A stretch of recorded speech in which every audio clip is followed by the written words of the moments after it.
présent comment l'Occident est devenu dépendant de la mondialisation et du travail des plus faibles. Malgré que nous soyons les plus grands consommateurs de matières premières, nous possédons également la plus grande économie immatérielle.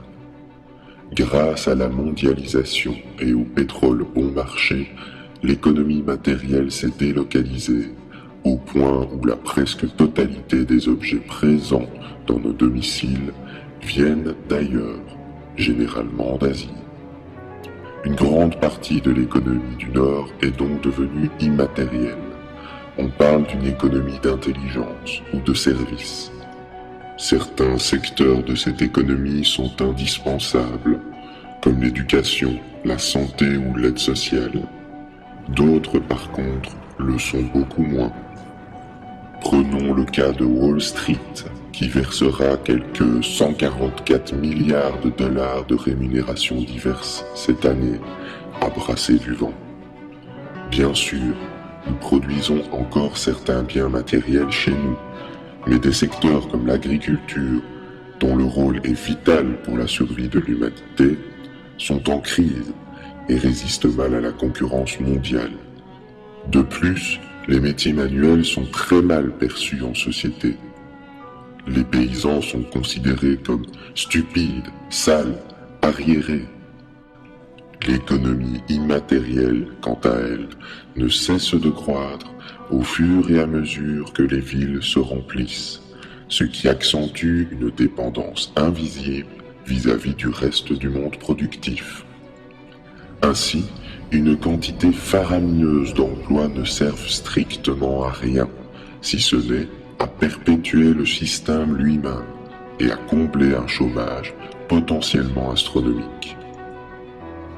Malheureusement, la population ignore souvent à quel point leur survie est dépendante des autres secteurs, très éloignés, trop éloignés. En Île-de-France, la dépendance alimentaire est de 4 jours seulement. En cas de pénurie de pétrole par exemple, ce qui est envisageable d'ici 40 ans, et sans énergie pour le remplacer, tous les transports aériens et motorisés seront bloqués et toutes les grandes villes seraient plongées soudainement dans l'anarchie, faute de nourriture, faute de pouvoir se déplacer.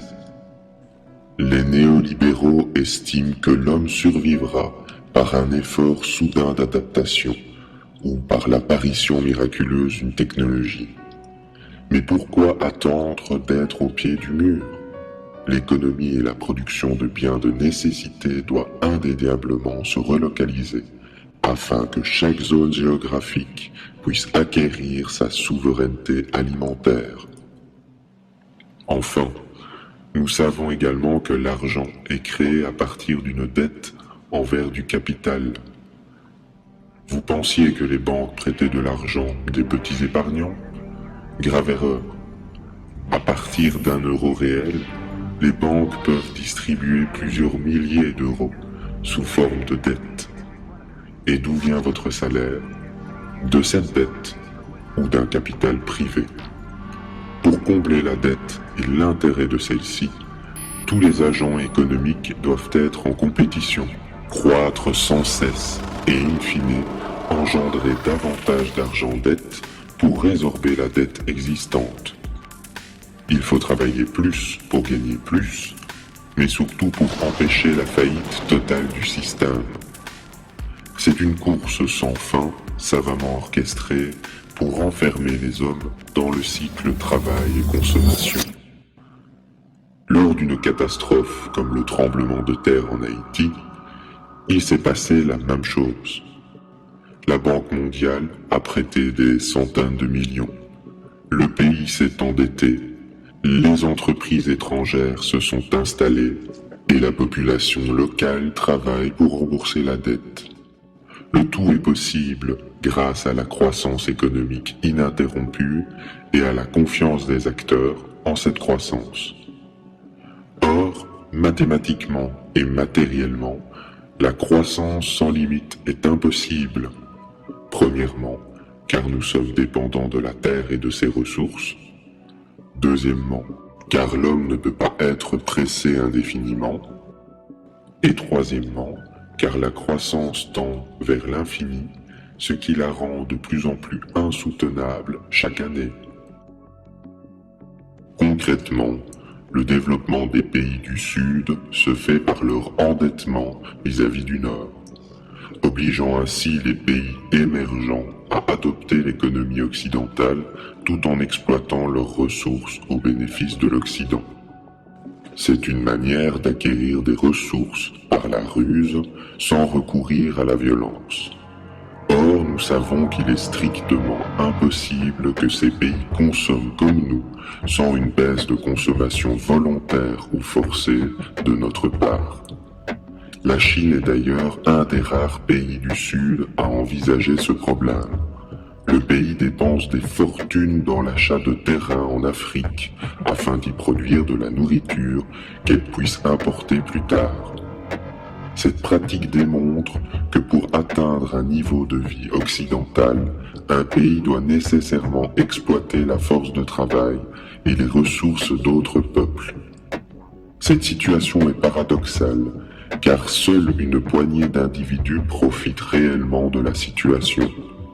Chez nous, non seulement notre mode de vie nous endette envers des institutions financières invisibles, mais nos chefs d'État sont forcés de se soumettre à elles en adoptant des politiques d'austérité. La société de consommation ne fait que renforcer notre endettement, notre soumission au travail, notre dépendance aux ressources du Sud et par la même occasion, la crise écologique et sanitaire. Comment arrive-t-il à vous convaincre de travailler plus, alors qu'en 2 semaines à peine, un homme produit autant de richesses aujourd'hui que pendant toute l'année 1900. Nous savons également que dans les sociétés primitives, 2 jours par semaine suffisaient à offrir un toit, à manger et à répondre aux besoins de la communauté. Sans glorifier le passé, imaginez ce qui serait possible avec nos techniques modernes, des milliers de fois plus productives. Grâce aux nouvelles technologies, aux gains de productivité et à l'effort collectif, nous aurions dû évoluer naturellement vers une société moins travailleuse, axée sur le partage de ce qui est produit en surplus par une réduction générale du temps de travail. Se libérer du travail, ce que nous appelons le chômage, était une fatalité, un aboutissement de l'évolution. Nous en avons fait un tabou. Comme ce fut le cas tout au long de l'histoire humaine, un système en remplace un autre quand il atteint ses limites. Ce dont nous avons besoin, ce n'est pas seulement d'une révolution économique, mais également d'une révolution psychologique, d'un basculement des valeurs qui mènera à un changement de paradigme vers une société où l'égalité prendra un sens réel. Cela ne signifie pas que le travail va cesser d'exister. Une société sans activité ne peut pas être viable. Nous avons besoin localement d'une activité humaine, mais qui ne soit pas basée sur l'endettement, la croissance à tout prix ou le consumérisme.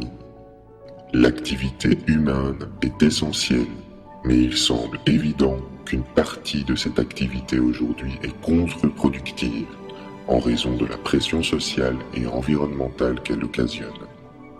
S'il y a une leçon à retenir de cette histoire, c'est de ne pas stigmatiser les individus en marge de la société de consommation, comme les pauvres ou les inactifs, car pragmatiquement, leur impact social et environnemental est bien moindre qu'un consommateur lambda. Il faut aussi comprendre que pour chaque emploi inutile ou nuisible que nous exerçons, c'est la collectivité qui en supporte le coût indirect. Les modes de vie simples et locaux, collectifs ou non, ne doivent pas être stigmatisés, car nous savons désormais qu'être trop productif n'est pas synonyme de bonheur, et que la fin du pétrole va de toute manière ralentir et relocaliser notre existence. La société de demain devra prendre en compte les besoins de la majorité avant les plaisirs d'une minorité, au risque d'essuyer une crise sociale d'envergure mondiale. Pour y arriver, nul besoin d'une dictature, le changement est en chacun de nous, nous qui allons à notre tour montrer l'exemple, en passant l'information, en sortant nos amis ou notre entourage de leur torpeur. Le mouvement est déjà en marche. Nombre d'entre vous, dans les marges de la société, créent le changement, s'investissent dans des associations, informent leur entourage de la réalité, construisent leur autonomie, objectent la croissance, adoptent la simplicité volontaire ou favorisent la production locale des ressources. Gandhi disait, pour changer le monde, il faut se changer soi-même. Ainsi, nous ne pouvons envisager de changement sans à la fois remettre en question notre manière de penser, notre manière de consommer et notre manière de travailler. Pour un avenir serein. Merci.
Yeah.